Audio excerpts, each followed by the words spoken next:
Hello po sa inyong lahat mga ka-crypto. Ako po si Pinoy Crypto Trader at sa video na ito ay atin pong pag-uusapan ang prediction ni Ginoong Arthur Hayes na ang crypto market daw ay aangat pagkatapos ng US election. At ayan, bago po tayo magpatuloy ay nais ko lamang po munang bigyang linaw ang aking disclaimer kung saan ang nilalaman po ng video na ito ay hindi po ito isang financial advice. For education and information purposes lamang po ang layunin nito.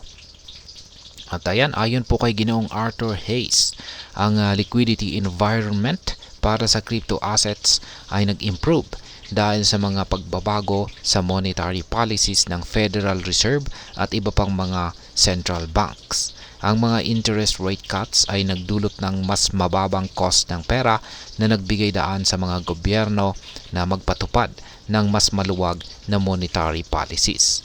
Ito ay mahalaga dahil ang mas mababang interest rates ay nagiging sanhi ng pagtaas ng liquidity sa market na paborable para sa mga risk assets tulad ng mga cryptocurrencies.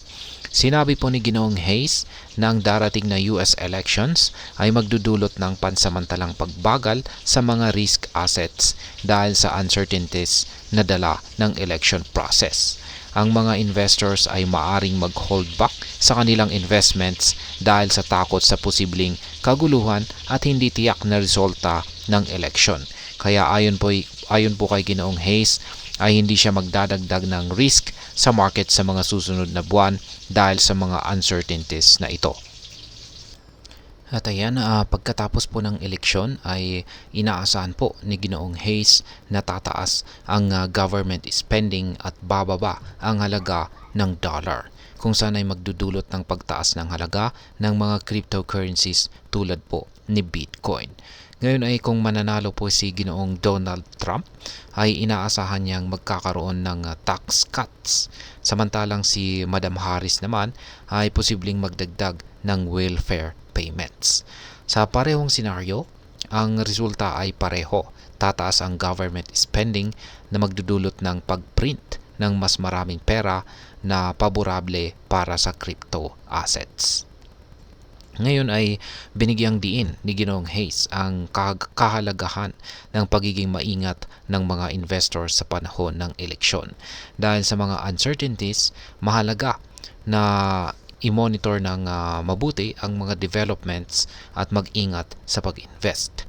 Ang mga investors ay dapat na maging handa sa posibleng volatility ng market habang papalapit ang eleksyon. Kaya optimistic si Ginoong Hayes tungkol sa future ng cryptocurrency market, lalo na pagkatapos ng eleksyon. Ang improved liquidity environment at ang inaasahang pagtaas ng government spending ang siyang magdudulot ng mas magandang kondisyon para sa pag-angat ng crypto markets.